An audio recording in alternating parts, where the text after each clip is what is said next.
ಸಿರಿಗನ್ನಡವೇ ನನ್ನ ಉಸಿರಾಗಿರಲಿ, ಸ್ವರ್ಗಲೋಕವೇ ಕೊಟ್ಟರೂ ಬೇಕಾಗಿಲ್ಲ, ಕನ್ನಡ ಮರೆತೆಂದು ಬದುಕುವುದಿಲ್ಲ.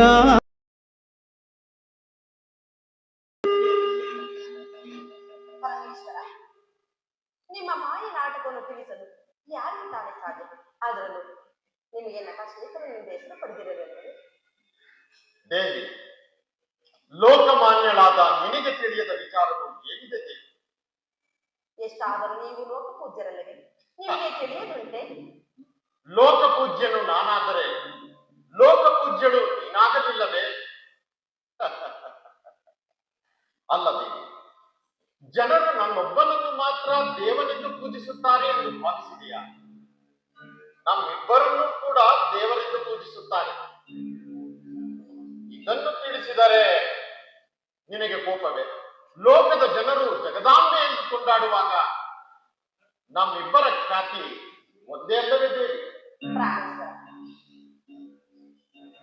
ನಿಮ್ಮನ್ನು ಏನು ಕೇಳಬಾರದು, ಹೋಗಲಿ ಬಿಡಿ. ನಿಮ್ಮ ಸ್ವಭಾವವು ನಾನೇನಾದರೂ ಕೇಳುತ್ತಿಲ್ಲ. ದೇವಿ, ಕೋಪಿಸಿಕೊಳ್ಳಬೇಡ. ಜನರು ನಿನ್ನನ್ನು ಕೊಂಡಾಡುವುದನ್ನು ನಾನು ತಿಳಿಸಿದೆ ಅಷ್ಟೇ. ನೋಡು, ಜನರು ಪಾರ್ವತಿನಾಥ, ಗೌರಿನಾಥ ಎಂದರೆ ನಮ್ಮಿಬ್ಬರಿಗೂ ಸೇರ್ತದೆ ಅಲ್ಲವೇ? ಅದನ್ನು ನಿನಗೆ ತಿಳಿಸಿದರೆ ಇಷ್ಟು ಸಿಡುಕುವುದೇ? ಎಷ್ಟೇ ಆಗಲಿ ಈ ಸ್ತ್ರೀಯರ ಸ್ವಭಾವವೇ ಹೀಗಲ್ಲವೇ? ಪುರುಷರ ಸ್ವಭಾವವು ಬಹುಘನತೆಯೇನು? ಎಷ್ಟು ಚೆನ್ನಾಗಿ ಹೇಳಿದ್ರೆ. ಹಾ, ಅವರವರ ಘನತೆಗೆ ತಕ್ಕಂತೆ ಅವರವರ ಸ್ವಭಾವಗಳು ಇರಬಹುದು.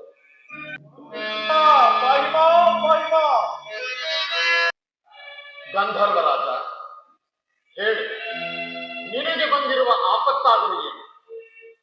ನನ್ನಿಂದ ಏನು ಸಹಾಯ ಆಗಬೇಕಾಗಿದೆ ತಿಳಿಸು.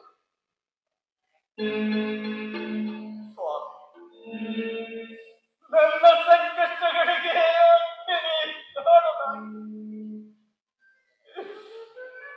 ಆಜ್ಞನಾಗಿ ಪೂಜಿದರೂ ಸಹ ಯಾರೊಬ್ಬರೂ ನನ್ನ ಸಹಾಯಕ್ಕೆ ಬಾರದೆ ನಿರ್ದಯರಾಗಿ ತೊರೆಯುವುದೇ ಹೊರತು ಆಧರಿಸುವುದು ಯಾರೂ ಇಲ್ಲ. ದಯ ಯಾರೇ ಆಗಲಿ ಆಧರಿಸುವುದಕ್ಕೆ ಅರ್ಹವಾದ ಕಾರ್ಯವು ನೀನೆಸಗಿಲ್ಲ. ಮಹಾಪರಾಧವನ್ನು ಯಾರೂ ಮನ್ನಿಸಲಾರ. ಇನ್ನು ಚಿಂತಿಸಿ ಫಲವೇನು ದಯ? ಯಾರು ನೋಡಿದರೂ ಅಪರಾಧವನ್ನೇ ಹೇಳುವರು. ನಾನು ಬೇಕೆಂದು ಅಪರಾಧವನ್ನು ಮಾಡಿದವನಲ್ಲ. ಮಕ್ಕಳ ತಪ್ಪುಗಳನ್ನು ಕ್ಷಮಿಸತಕ್ಕ ತಂದೆಯೇ ಕುಪಿತನಾಗಿ ಶಿರಚ್ಛೇದ ಮಾಡುವುದಾಗಿ ಬಂದಗೈದಿರುವುದು ಧರ್ಮ ಸಂಬಂಧವೇ? ಧರ್ಮ ಧರ್ಮಗಳನ್ನು ತಿಳಿದ ಮಹಾನುಭಾವನೆ ಹೀಗೆ ಮಾಡಿದಲ್ಲಿ ಪಾಮರನಾದ ನಾನು ಮಾಡುವುದಾದರೂ ಏನು ಸ್ವಾಮಿ? ಹೇಳುವುದಕ್ಕೆ ನನ್ನಲ್ಲಿ ಏನೂ ಉಳಿದಿಲ್ಲ ಗಂಧರ್ವರಾಜ. ನೋಡು, ನೀನು ಎಸಗಿರುವ ಅಪರಾಧವನ್ನು ಯಾರೂ ಮನ್ನಿಸಲಾರ. ಕ್ಷಮಿಸುವ ರಕ್ಷಕನು ನಾನಾದರೂ ಆಗಬಹುದು. ಆದರೆ ಮಗನೇ ತಂದೆಗೆ ವಿಷಭರಿತನಾದರೆ ಅಲ್ಲಿ ವಿರಸದ ಸಮರವು ಇದ್ದೇ ಇರುತ್ತದೆ ಇಲ್ಲವೇ? ಇನ್ನು ನಾನು ಹೇಳುವುದೇನಿದೆ? ಪರಮಾತ್ಮನಿಗೆ ದೇವಲೋಕ ರಕ್ಷಕನೆಂಬ ಹೆಸರು ಏಕೆ ಬಂದಿತು?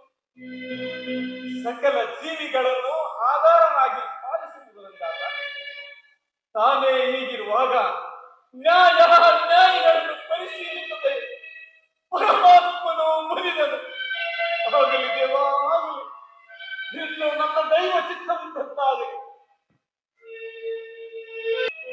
ಓಹೋ, ನಾರದ ಮಾತರೆ, ಬನ್ನಿ ಈ ಪೀಠವನ್ನು ಅಲಂಕರಿಸಿ. ನಾರದರೆ, ಸಮಾಚಾರವೇನು? ನೀವು ಸುಮ್ಮನೆ ಬರತಕ್ಕವರಲ್ಲ, ಏನಾದರೂ ಕಾರಣವಿರಲೇಬೇಕು. ಹೇಳಿದಾದರೆ ಪರಮಾತ್ಮ, ಪೂರ್ಣ ಚಂದ್ರನಂತೆ ಹೊಳೆಯುತ್ತಿರುವ ನಿಮ್ಮ ಮುಖದಲ್ಲಿ ಈ ರೀತಿ ಕಳೆಗೊಂಡಿರಲು ಕಾರಣವೇನು? ತನ್ನ ತಾಂಬೂಲದ ಹೂಗಳನ್ನು ಹರಕೆ ಬಿಡುವ ಅಂಜಲಿಯಲ್ಲಿ ಉಗುಳಿ ನನ್ನ ರಥವನ್ನು ಭಂಗಗೈದಿರುವನು ಆ ಗಯನು. ವ್ರತಭಂಗವಾಯಿತೆ, ಪ್ರಮಾದವೇ ಆಗಿ ಹೋಯಿತೆ, ಏನಾಯಿತು? ಆತನ ಶಿರವನ್ನು 8 ದಿನದೊಳಗಾಗಿ ಛೇದಿಸುವನೆಂದು ಭೀಕರ ಪ್ರತಿಜ್ಞೆಯನ್ನು ಮಾಡಿರುವನು. ಆದರೆ ನಾವು ಪ್ರತಿಜ್ಞೆ ಕೈಗಳಿಂದ ಆತನ ಸುಳಿವೇ ಇಲ್ಲ. ಆತನನ್ನು ಹುಡುಕಿಸುವ ಪ್ರಯತ್ನಗಳನ್ನು ಸಹ ಮಾಡುತ್ತಿರುವೆನೆ. ಅದು ನಡೆದು ಹೋಗಿದೆ ಏನು? ನಿಮ್ಮಂತವರು ಕೇವಲ ಪಾಮರನಾದಂತ ಗಯನಿಗಾಗಿ ಇಷ್ಟೊಂದು ಪ್ರಯಾಸ ಪಡಬೇಕೆ? ಅಷ್ಟೊಂದು ಪ್ರಯಾಸ ಪಡದಿದ್ದರೆ ನನ್ನ ಪ್ರತಿಜ್ಞೆ. ಕೃಷ್ಣ, ನಿನ್ನ ಪ್ರತಿಜ್ಞೆಯನ್ನು ವಿಫಲ ಮಾಡುವುದಾಗೂ ಆ ಗಯನನ್ನು ಹುಡುಕಿಸುವ ಬಾಧೆ ನನಗಿರುತ್ತೆ. ನಾನು ಅದಕ್ಕಾಗಿಯೇ ತಾನೇ ಇಲ್ಲಿ ಬಂದಿರುವುದು. ಅವನೆಲ್ಲಿದ್ದಾನೆ ಎಂದು ತಿಳಿಸುವುದಕ್ಕಾಗಿ ಬಂದಿರುವೆ. ನಾರದೆ, ನಮ್ಮನ್ನು ಸೆಣಸಾಡುವ ಪರಾಕ್ರಮ ಇರುವನೇ, ಅವನ ನೆಲೆಯನ್ನು ತಿಳಿಸಿ ನಮ್ಮನ್ನು ಪ್ರಚೋದಿಸುತ್ತಿರುವುದ. ಅವನ ನೆಲೆ ಹಾಗಿರಲಿ. ಗಯನು ನಿಮ್ಮ ಕೈವಶವಾಗಲಾರ, ತಿಳಿಯಿದೆ? ಕೃಷ್ಣ, ನೀನು ಪ್ರತಿಜ್ಞೆ ಕೈಗೊಂಡಂತೆ ಮತ್ತೊಬ್ಬ ವೀರನು ಗಯನನ್ನು ಕಾಯಲು ಕಂಕಣವನ್ನು ಪರಮಾಶ್ಚರ್ಯ. ಅಂತಹ ವೀರನಾದರೂ ಯಾರು ಹೇಳಿದಾದರೆ ಕೇಳು. ಬ್ರಹ್ಮರುದ್ರರು ಗಯನನ್ನು ಕಾಯಲು ಹಿಂಜರಿದು ತಿರಸ್ಕರಿಸಿಬಿಟ್ಟರು. ಆದರೆ ನರನಾದಂತಹ ಒಬ್ಬನು ಗಯನನ್ನು ಕಾಯಲು ಪ್ರಾಣ ಹೋದರೂ ಅಭಯಹಸ್ತ ನೀಡಿದರು. ಏನಂದಿರಿ? ಬ್ರಹ್ಮರುದ್ರರು ಆತನ ಮಾತನ್ನು ತಿರಸ್ಕರಿಸಿದರೆ ಕಡೆಗೆ ಆ ವೀರನು ಆತನನ್ನು ಉಳಿಸುವನೆಂದು ವಚನ ನೀಡಿರುವನೇ? ನಾರದರೆ ಕೇಳು ಕೃಷ್ಣ, ಕೃತ, ತ್ರೇತ, ದ್ವಾಪರ ಯುಗಗಳಲ್ಲಿ ಮರನಾಮಾಂಕಿತನಾದ ಮಹಾವಿಷ್ಣುವು ಜನಿಸಿದಂತೆಯೇ ಆ ಪಾರ್ಥನು ಕೂಡ ಜನ್ಮ ತಾಳಿರುವನು. ನರನಾರಾಯಣರಾಗಿ ಆತ್ಮಬಂಧುಗಳಾಗಿ ಅವರಿರುವಾಗ ಅವರಿಗೆ ಈ ಸೋಲು ಗೆಲುವಿನ ಪ್ರಶ್ನೆ ಇದ್ದಿತ್ತು. ಅದಕ್ಕಾಗಿ ಅವರ ಆಶೀರ್ವಾದ ಪಡೆಯಬೇಕಾಗಿದೆ. ಏನು ಪಾರ್ಥನೆ? ನಾರದರೆ ನಿಮಗೆಲ್ಲ ಬುದ್ಧಿ ವಿಕಲ್ಪವಾಗಿದೆ. ನಾನಿದನ್ನು ನಂಬಲಾರೆ. ಇಲ್ಲ ಕೃಷ್ಣ, ಬ್ರಹ್ಮರುದ್ರಾದಿಗಳಿಂದ ಈ ರೀತಿ ಸಂಭವಿಸುವುದು.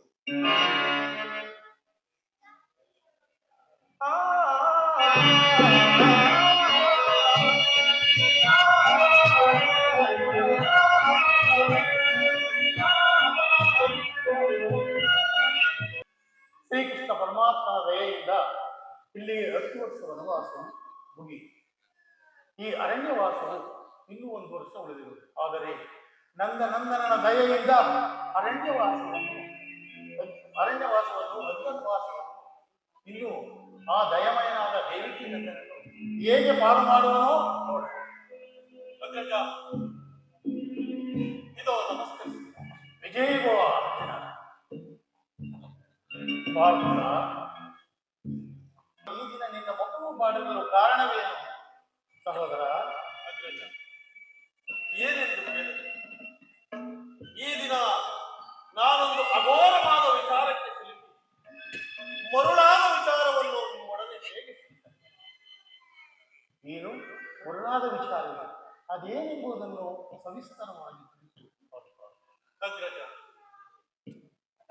ತಿಳಿಯದೆ ಮರುಳಾಗಿ ಮಾತು ಕೊಟ್ಟು ನಮ್ಮನ್ನು ಎಡಬಿಡದೆ ರಕ್ಷಿಸಿ ಸಲಹಿ ಕಾಪಾಡುತ್ತಿದ್ದ ಆ ಮುರಳೀಧರನೊಡನೆ ವೈರತ್ವವನ್ನು ಕಟ್ಟಿಕೊಂಡಿರುವುದು. ಏನು ಹೇಳಿದೆ ಅರ್ಜುನ? ಹೆಜ್ಜೆ ಹೆಜ್ಜೆಗೂ ನಮ್ಮನ್ನು ಅಭಯವನ್ನಿತ್ತು ಸಲಹಿದ ಆ ಶ್ರೀಕೃಷ್ಣ ಪರಮಾತ್ಮರಲ್ಲಿ ವೈರತ್ವವೇ ಸಹೋದರ. ಹೌದು ಅಗ್ರಜ, ಇದು ಸತ್ಯ ಸಂಗತಿ. ಈ ವೈರತ್ವವನ್ನು ನಿನಗೆ ಹೇಳಿದವರು ಯಾರು ಅರ್ಜುನ? ಎಂತ ಅಪರಾಧವನ್ನು ಮಾಡಿದೆ ಅಗ್ರಜ, ಈ ಗಯನೆಂಬ ಗಂಧರ್ವ ಕುಮಾರನು ಪುಷ್ಪಕ ವಿಮಾನದಲ್ಲಿ ಆಕಾಶ ಮಾರ್ಗದಲ್ಲಿ ಹೋಗುತ್ತಿರುವಾಗ ಮಾರ್ಗದ ಮಧ್ಯದಲ್ಲಿ ಶ್ರೀಕೃಷ್ಣ ಪರಮಾತ್ಮ ಸೂರ್ಯ ದೇವನಿಗೆ ಅರ್ಘ್ಯ ಪೂಜೆಯನ್ನು ಸಲ್ಲಿಸುತ್ತಿರುವಾಗ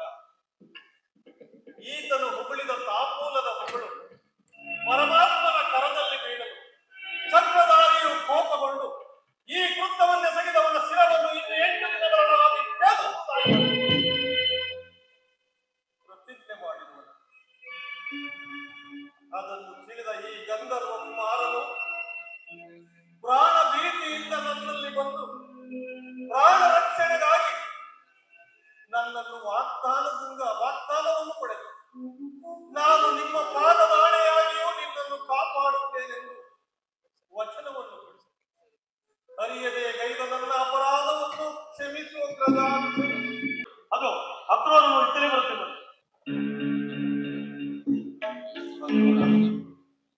ಪರಮಾತ್ಮ, ಏಕೆ ಖಿನ್ನನಾಗಿರುವೆ? ಪರಮಾತ್ಮ, ಆ ಪಾಂಡವರು ಗಯನನ್ನು ಬಿಡುವುದಿಲ್ಲವೆಂದು ಹೇಳಿದರು ಅಥವಾ? ಪರಮಾತ್ಮ, ಅವರು ನಿನ್ನನ್ನು ಗೌರವಿಸಲಿಲ್ಲ. ಆ ಪಾಂಡವರು ಯುದ್ಧಕ್ಕೆ ಸಿದ್ಧವಾಗಿದೆ ಅಂತ ಹೇಳಿದ್ರು ಪರಮಾತ್ಮ. ಏನು? ಯುದ್ಧಕ್ಕೆ ಸಿದ್ಧರಾದರೆ ಕುಂತಿನಂದನರು? ಹೌದು ಪರಮಾತ್ಮ. ಕೃತಜ್ಞರಿಗೆ ಮಹೋಪಕಾರಿಗಳ ನೆನಪುಂಟೆ? ಹೌದು ಪರಮಾತ್ಮ. ಸಂದೇಹವೇನಿದೆ ಮಾಧವ? ಅಕ್ರೂರನ ಮುಖವನ್ನು ನೋಡಿದ್ರೆ ಗೊತ್ತಾಗುತ್ತದೆ. ಗರ್ವದಿಂದ ಬೆರೆಯುವ ಪಾಂಡವರು ಗಂಧರ್ವ ಗೈಯನ್ನು ಅಷ್ಟು ಸುಖವಾಗಿ ಬಿಡುವುದೆಂದು ಭಾವಿಸಿದ್ದೀರಾ? ಅಣ್ಣ, ನಮ್ಮ ಸ್ನೇಹಗಳು ಸ್ಥಿರವಾಗಿ ಸ್ಥಾಪಿಸುವುದು ನನ್ನ ಪ್ರಾಣಬಿಟ್ಟ ಪಾರ್ಥ ಹೀಗೆ ಮಾಡಲು ಸಾಧ್ಯವೇ? ಈಗ ಸರಿ ಹೋಯ್ತಲ್ಲ ಕೃಷ್ಣ. ಅಂದು ನಿನಗೆ ಮಕ್ಕಕ್ಕೆ ಮುಸಿ ಬೆಳೆದಿರಲಿದೆ. ಆದ್ದರಿಂದ ಸುಭದ್ರೆಯನ್ನು ಕಳ್ಳತನದಿಂದ ಸುಭದ್ರನ ಲಗ್ನ ಮಾಡಿ ಅಸ್ತಿರಾವತಿಯಲ್ಲಿ ನೆಲೆಗೊಳಿಸಬೇಕೆಂದು ಅವರ ದರಿದ್ರವನ್ನು ನೀಗಿಸುತ್ತಾ ಕಾಪಾಡುತ್ತಿದ್ದಾರೆ. ಅದಕ್ಕೆ ಈ ಕಾರಣ. ಈಗಲಾದರೂ ತಿಳಿದಿದೆ, ನಂಬಿಕೆ ದ್ರೋಹಿಗಳಾದ ಗುರುಗುಣಗಳು ಈಗ ಸತ್ತಶಿಲೆರಾದ ಪಾಂಡವರೇ ಕೌರವರೇ ಹೇಗೆ ಹೇಳುತ್ತಿದ್ದ? ಅಣ್ಣ, ನಾವು ನಂಬಿ ಕೆಟ್ಟ ಮಾತ್ರಕ್ಕೆ ನಮ್ಮ ಬಲಾಬಲಗಳು ಗೊತ್ತಿಲ್ಲ. ಆ ಪಾಂಡವರು ನಮ್ಮನ್ನು ಧಿಕ್ಕರಿಸಿ ಗೆಲ್ಲಬಲ್ಲರೆ ಒಂದು ವಿಚಾರಕ್ಕಾಗಿ ಇನ್ನು ಯೋಚಿಸತಕ್ಕ ಸಂದರ್ಭವು ಕಳೆದು ಹೋಯಿತು. ನೀನೇ ಹೇಳಿ ಕೃಷ್ಣ, ನಾನು ಬಲಿಗೊಳ್ಳುವುದೇ ಸರಿ. ಕೃಷ್ಣ, ಕಾಲು ಬಟ್ಟೆಗಳನ್ನು ಧರಿಸಿ ಜಪಮಾಲೆ ಹಿಡಿದು ತಪಸ್ಸು ಮಾಡು ಕೃಷ್ಣ. ಇಷ್ಟಾದರೂ ಇನ್ನು ನಿನ್ನ ಪ್ರೀತಿ ವಾಸನ ಇನ್ನು ಬಿಟ್ಟಿಲ್ಲವೇ? ನಿನ್ನನ್ನು ಕಟ್ಟಿಕೊಂಡು ಕರ್ಮ ಈಗ ಬರಲಿಯೋ ಇಲ್ಲವೋ? ಅಣ್ಣ, ಅದೋ ಸುಭದ್ರೆಯು ಬರುವಂತೆ. ಅಕ್ರೂರ, ನೀನಿನ್ನು ಹೊರಡು. ಹಾಗಾಗಿ ಪರಮಾತ್ಮ. ಅಣ್ಣಂದಿರ ಪಾದಗಳಿಗೆ ನನ್ನ ದೀರ್ಘ ಸುಮಂಗಲಿಯಾದ ಸುಭದ್ರ. ದೀರ್ಘ ಸುಮಂಗಲೇ ಆಗ ಸುಭದ್ರ. ಮೇಲೆ ಹೇಳು. ಇಷ್ಟೊಂದು ಆತುರವಾಗಿ ಬರಲು ಕಾರಣವೇನಮ್ಮ? ಅಣ್ಣ, ಈಗ ಆಶೀರ್ವದಿಸಿದಂತೆ ಸುಮಂಗಲಿಯಾಗಿರೆಂದು ಮತ್ತೊಮ್ಮೆ ಆಶೀರ್ವದಿಸು. ಸುಭದ್ರ, ನೀನೆಂದೆಂದು ದೀರ್ಘ ಸುಮಂಗಲಿಯಾಗಿರಬೇಕೆಂಬುದೇ ನನ್ನ ಬಯಕೆ. ಅಣ್ಣ, ಪ್ರಳಯ ಕಾಲದ ರುದ್ರನಂತೆ ನೀನು ಕೆರಳಿ ನಿಂತಿರುವಾಗ ನನ್ನ ಮಾಂಗಲ್ಯವು ಎಲ್ಲಿ ಕಲಿಸಿ ಬೀಳುವುದೋ ಎಂದು ಭಯವಾಗುತ್ತಿರುವುದಣ್ಣ.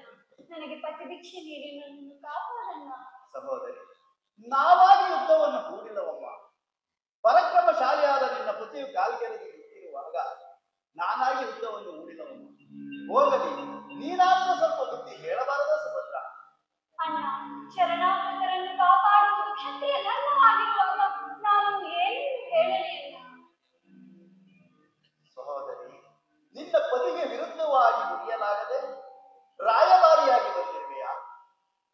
ಹಾಗಲ್ಲವಣ್ಣ, ನನಗೆ ನೀವುಗಳು ಪರಸ್ಪರ ಹೋರಾಡುವುದು ತುಂಬಾ ವ್ಯಥೆಯುಂಟು ಮಾಡುವ ಸಂಗತಿಯಾಗಿದೆ. ಏನಂತ ಸುಭದ್ರ? ಸುಭದ್ರ, ಉಸಿರೆತ್ತಿದರೆ ನಿನ್ನ ಕಥೆಯು ಮುಗಿಸಿ ಬಿಡುವುದು. ಅಂದು ಅಸ್ತಿರಾವತಿಯಲ್ಲಿ ತುಂಬಿದ ರಾಜ ಸಭೆಯಲ್ಲಿ ದ್ರೌಪದಿಯ ವಸ್ತ್ರಾವರಣ ಮಾಡಿದಾಗ ನಿನ್ನ ಪತಿ ಶರೀರ ಎಲ್ಲೆಡೆಯಿತು. ಕಾಡಲು ತಿನ್ನಲು ಅನ್ನವಿಲ್ಲ, ಉಡಲು ಬಟ್ಟೆ ಇಲ್ಲದೆ ಮರಳಂತೆ ಹಲಿಯುವ ನಿನ್ನ ಪುರುಷಂದರೆ ನಮಗೆ ಎಷ್ಟು ತೋರಿಸಬೇಕು? ಅವನು ನೋಡುವುದೇ ಅನುಕೂಲ. ನಿನ್ನ ಪಾರಮಿಕ ಕಾಲಿದ್ದರೆ ನಿನ್ನ ಪ್ರತಿಫಲ ಆಗುತ್ತೆ. ಸ್ವಲ್ಪ ಸಮಾಧಾನ. ಏನಂದ್ರೆ, ನಿನ್ನ ಪತಿಯನ್ನು ಗೆಲ್ಲಲು ನಮ್ಮಿಂದಾಗದೆ. ಹೌದೌದು, ಮಹಾಶೂರ ಪೌರುಷವಂತನ ಮಹಾಸತಿಯಲ್ಲವೇ ನೀನು? ಮತ್ತಾರವಲ್ಲರ ತಂಗಿ ನಿನ್ನ. ಅದೊಂದಿಗೂ ಸಾಧ್ಯವಿಲ್ಲವಣ್ಣ. ಪಾಂಡವರು ಹೇಡಿಗಳಲ್ಲ. ಪ್ರಾಣ ಭಿಕ್ಷೆ ಬೇಡಿ ಬಂದವರನ್ನು ಕಾಪಾಡಲು ತನ್ನ ಪ್ರಾಣವನ್ನೇ ಕೊಡಲು ಸಿದ್ಧವಾಗಿರುವಾಗ ಅವರನ್ನು ನೀವು ಏನು ಮಾಡಲಾಗದು. ನಿಮ್ಮ ನಾಟವನ್ನೇ ಜರದರಲ್ಲದೆ ನೀವು ನಮ್ಮ ಅಣ್ಣಂದಿರೇ ಅಲ್ಲ. ನನಗೆ ಮಾಡಿದ ಅಪಮಾನವು ನಿಮಗೂ ಸ್ಥಿರವಾಗಲಿ. ಅರ್ಜುನ, ನಿನ್ನ ಇಷ್ಟ ದೈವವನ್ನು ಪ್ರಾರ್ಥಿಸಿ ನನ್ನ ಎದುರು ನಿಲ್ಲು. ಮಾಧವ, ನನ್ನ ಇಷ್ಟ ದೈವವು ತಾವಾಗಿರುವಾಗ ನಾನು ಮತ್ಯಾರನ್ನು ಪ್ರಾರ್ಥಿಸಲಿ? ತಾವಾಗಿಯೇ ನನ್ನ ಹೃದಯ ಮಧ್ಯದಲ್ಲಿ ನೆಲೆಸಿರುವಾಗ ನನಗೇಕೆ ಭಯ? ನನ್ನ ಪ್ರತಿ ನಮಸ್ಕಾರವನ್ನು ಸ್ವೀಕರಿಸಿ ಈ ಕದನ ದಾಹವನ್ನು ನಿವಾರಿಸುವುದೇ ನಿನ್ನೆ ಕಪಟ ಭಕ್ತಿಗೆ ಬರುಳಾಗಲು ನನ್ನನ್ನು ಮಂದಮತಿ ಎಂದರಿದೆಯಾ ಪಾರ್ಥ? ಮಹಾವೀರರು ಹೋರಾಡಿ ವೀರ ಸ್ವರ್ಗವನ್ನು ಪಡೆದಿರುವ ಈ ಪುಣ್ಯ ಭೂಮಿಯಲ್ಲಿ ನಿಂತು ಕಳ್ಳಾಗದ ಏಳಿಗೆಂತೆ ಮಾತನಾಡುತ್ತೀವಿ ಆ ಪಾರ್ಥ. ಈ ನಿನ್ನ ಏಳುಗಳನ್ನು ತ್ಯಜಿಸಿ ಸಮರಕ್ಕೆ ಸಿದ್ಧನಾಗು. ವಾಸುದೇವ, ನಾನು ಹೇಳಿಯೋ ಅಜಯನೋ ಎಂಬುದನ್ನು ನಿನ್ನ ಅಂತರಂಗದಲ್ಲಿ ಆಲೋಚಿಸಿ ನೋಡು. ನೀನು ಅಂತರಂಗದ ಆತ್ಮೇನೋ ಆಗಿದ್ದಲ್ಲಿ ಈಗೇಕೆ ನಡೆಯಬೇಕಾಯಿತು? ನೀನು ಕೃತಜ್ಞನಾಗಿರುವುದರಿಂದ ಪ್ರಳಯವು ನಡೆಯಬೇಕಾಯಿತು, ಬಹಿರಂಗದಲ್ಲಿ ನಿಲ್ಲಬೇಕಾಯಿತು. ಮಗಧೇಶ್ವರನಾದ ಜರಾಸಂಧನನ್ನು ಗೆಲ್ಲಲಾಗದೆ ಆತನಿಂದ 18 ಬಾರಿ ಪೆಟ್ಟುಗಳನ್ನು ತಿಂದು ಮನೆಗೆ ಭೀಮಾರ್ಜುನನ ನೆರವನ್ನು ಪಡೆದೆಯಲ್ಲ, ಆಗ ಎಲ್ಲಿ ಹಡಗಿತ್ತು ನಿನ್ನ ಪೌರುಷ? ನಿನ್ನ ಪಾಶುಪತಾಸ್ತ್ರದ ಮಹಿಮೆ ನನಗೂ ಅರಿವಾಗಲಿ ಕೃಷ್ಣ. ಅಂತ ನಿನ್ನಿಂದಲೇ ಪ್ರಾರಂಭವಾಗಲಿ, ಉಪಯೋಗಿಸು. ಪಾರ್ಥ, ನಿನ್ನ ಮೃತ್ಯುವು ಸಮೀಪಿಸಿತು, ನನ್ನ ಕೋಪವು ಮಿತಿ ಮೀರಿತು. ಲೋಕವನ್ನು ಜಯಿಸಬಲ್ಲ ಈ ಅಗ್ನಿ ಸರವನ್ನು ಹೂಡುವೆನು. ಈ ವರ್ಣಾಸ್ತ್ರವನ್ನು ಬಿಡುವೆನು.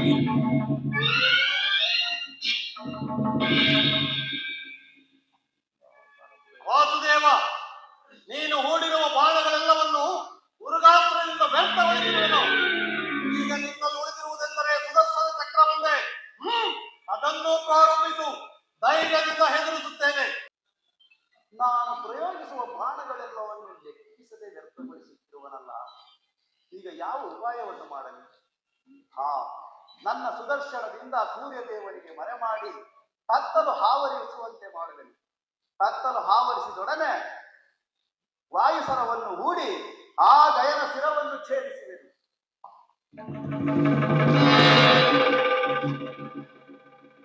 ವಾಸುದೇವ, ನಿನ್ನ ಪ್ರತಿಜ್ಞೆಯ ಅವಧಿಯು ಮುಗಿಯಿತು. ಪ್ರಪಂಚವೆಲ್ಲವೂ ಕತ್ತಲೆ ಆವರಿಸಿದೆ. ಅಗ್ನಿಕುಂಡವನ್ನು ರಚಿಸು. ಸಿದ್ಧನಾಗು. ಪಾರ್ಥ, ಮತಿಗೆಟ್ಟು ಹತ್ತವಿಲ್ಲದೆ ಮಾತನಾಡಬೇಡ. ಅಗ್ನಿಕುಂಡದಲ್ಲಿ ಬೀಳುವಂತ ಹೇಳಿ ನಾನಲ್ಲ, ಮೊದಲು ನಿನ್ನನ್ನು ನೀನೇ ನೋಡಿಕೋ. ಅಯ್ಯೋ ಶಿವ ಶಿವ, ಗಯನ ಶಿರವನ್ನು ಹಾರಿಸಿರುವುದಲ್ಲ, ಈ ಪಾಪಿಯ ಮರೆಯನ್ನು ಸೇರಿದ ಈ ಗಯನನ್ನು ರಕ್ಷಿಸಲಿಕ್ಕಾಗಲಿಲ್ಲವಲ್ಲ. ವೀರನಿಗುಚಿತವಾದ ರೀತಿಯಲ್ಲಿ ಹೋರಾಡಿದರೂ ವ್ಯರ್ಥವಾಯಿತೆ. ಕೃಷ್ಣ, ಪಾರ್ಥ, ನಿನ್ನಲ್ಲಿ ಮೋಸ ವಂಚನೆ ಇದೆ ಎಂದು ಈ ಪ್ರಪಂಚವೆಲ್ಲವೂ ಕೊಂಡಾಡಲಿ. ಪವಿತ್ರವಾದ ಕಾಶಿಗೆ ಅಪವಿತ್ರವಿಲ್ಲವೋ ಮರುಳೆ?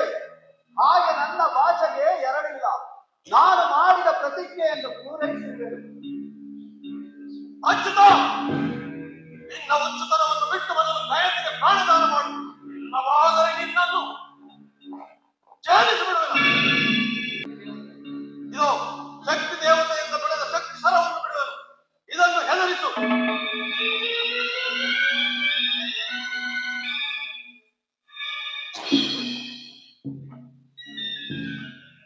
ವಾಸುದೇವ, ಮುರಳೀಧರ, ನನ್ನನ್ನು ತೊರೆದೆಯ. ಕಡೆಗೂ ನನ್ನನ್ನು ತೊರೆದು ಹೊರಟು ಹೋದೆ. ನಿನ್ನನ್ನು ತೊರೆದು ನಾನು ಜೀವಿಸುವೆ. ನಿನ್ನ ನಗಲಿ ನಾನು ಬದುಕುವೆನೆ. ಇಲ್ಲ ಇಲ್ಲ, ಅದೆಂದಿಗೂ ಸಾಧ್ಯವಿಲ್ಲ.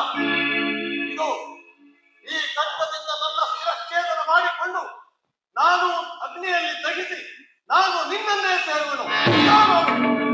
ಅರ್ಜುನ, ಇದೋ ಚೇತರಿಸಿಕೊಂಡಿರುವೆನು. ಮಹಾಭೀಕರವಾದ ವೈಷ್ಣಾಸ್ತ್ರವನ್ನು ಹೂಡಿ ಈಗ ನಿನ್ನ ರುಂಡವನ್ನು ಧರೆಗೊಳಿಸುವೆನು.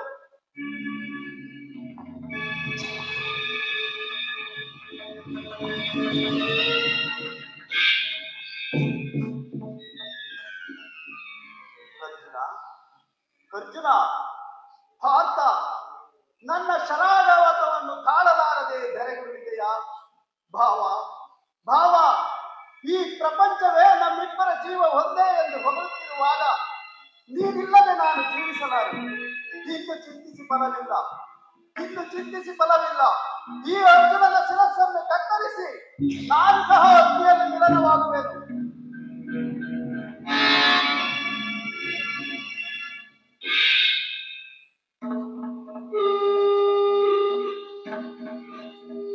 ಸಮಾಧಾನ. ದಯ, ಅರ್ಜುನ ಮಲಗಿರುವುದ ಬೇಗ ಹೇಳಿ. ಶಂಕರ, ಈ ಪಾರ್ಥನ ಪ್ರಣಾಮಗಳನ್ನು ಸ್ವೀಕರಿಸಿ. ಎಲ್ಲಿ ಎಲ್ಲಿ ಎಲ್ಲಿ ಕೃಷ್ಣನಲ್ಲಿ? ಕೃಷ್ಣಾಷ್ಟಮಿಗೆ ಕೆಳಗಿಳಿಸಿ ಸುದರ್ಶನ ಪಾಶುಪತಾಸ್ತ್ರವನ್ನು. ಕೃಷ್ಣ ಭಕ್ತರ ಮೇಲೆ ಸುದರ್ಶನ ಪಾಶುಪತಾಸ್ತ್ರ ವ್ಯರ್ಥವಾಗುತ್ತಿದೆ.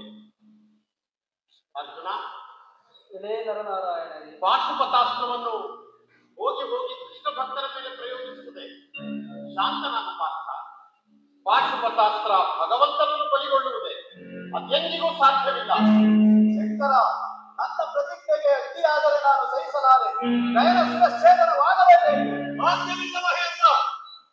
ದಯನನ್ನು ಮಾತ್ರ ಬಿಟ್ಟುಕೊಡುವುದಿಲ್ಲ. ಇದೇ ನರನಾರಾಯಣನೇ, ನಿಮ್ಮಿಬ್ಬರ ಪ್ರತಿಜ್ಞೆಯೂ ಒಂದೇ. ನಿಮ್ಮಿಬ್ಬರಲ್ಲಿ ಯಾರಿಗೆ ಪರಾಜಯವಾದರೂ ಒಂದೇ. ಅದಕ್ಕಾಗಿ ಬ್ರಹ್ಮ ಮಹೇಶ್ವರರು ಬರಬೇಕಲ್ಲ.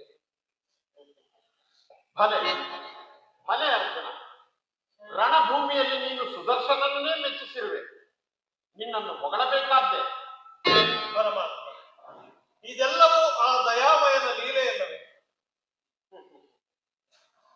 ಇರಲಿ, ಎಲ್ಲರೂ ಕೂಡ ಶಾಂತರಾಗಿ. ಗಂಧರ್ವ ಕುಮಾರ,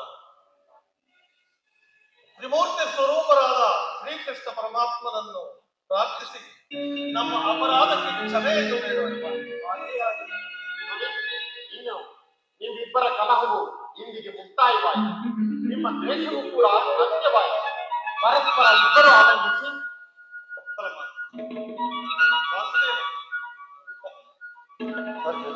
ತೃಪ್ತನಾದ ಮೇಲೆ ಗಂಧರ್ವಗಯ, ಇನ್ನು ಮುಂದೆಯಾದರೂ ಎಚ್ಚರಿಕೆಯಿಂದ ಮಾಡು. ನನ್ನ ತಪ್ಪುಗಳನ್ನು ಮನ್ನಿಸಿ ಸದಾಕಾಲವು ನಿನ್ನ ಭಕ್ತನಾಗಿರಲು ನನ್ನನ್ನು ಆಶೀರ್ವದಿಸಿ. ನನ್ನನ್ನು ಉಳಿಸಲು ಪರಮಾತ್ಮನನ್ನ ಎದುರಿಸಿ ನಿಂತ ಮಹಾವೀರ, ನಿನಗೆ ನಾನು ಕೃತಜ್ಞ. ಎಲ್ಲವೂ ಈ ದಯಾಮಯನ ನಾಟಕವೇ ದಯ. ಅರ್ಜುನ, ನಿನ್ನ ಪರಾಕ್ರಮವನ್ನು ಈ ಪ್ರಪಂಚಕ್ಕೆ ತಿಳಿಸಲು ನಾನೀ ನಾಟಕವಾಡಬೇಕಾಯಿತು. ನಾರಾಯಣ ನಾರಾಯಣ. ತ್ರಿಮೂರ್ತಿಗಳ ಏಕಕಾಲದಲ್ಲಿ ಸಂದರ್ಶನವಾಯಿತು.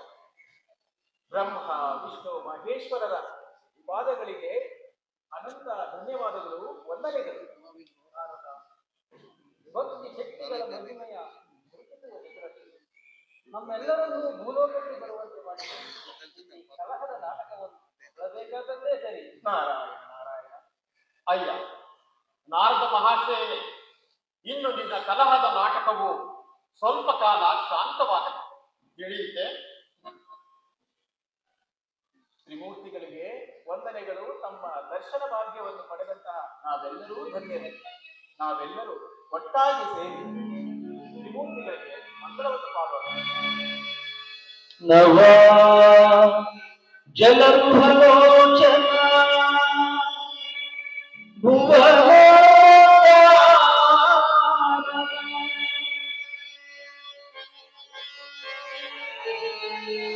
ಕೃಷ್ಣ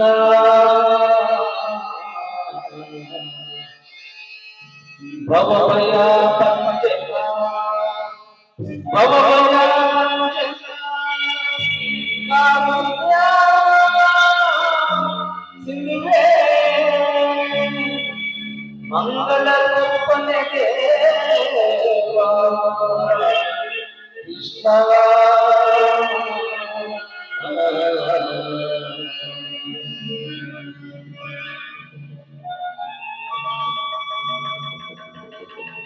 ಸತ್ಯವಿದು ಕನ್ನಡ ನಾಡಲಿ ಹುಟ್ಟಲು ಪುಣ್ಯವು ಬೇಕು. ದೇವರ ದಯೆಯಿಂದಲಿ ಈ ಭಾಗ್ಯವು ದೊರೆತರೆ ಸಾಕು. ಹೈ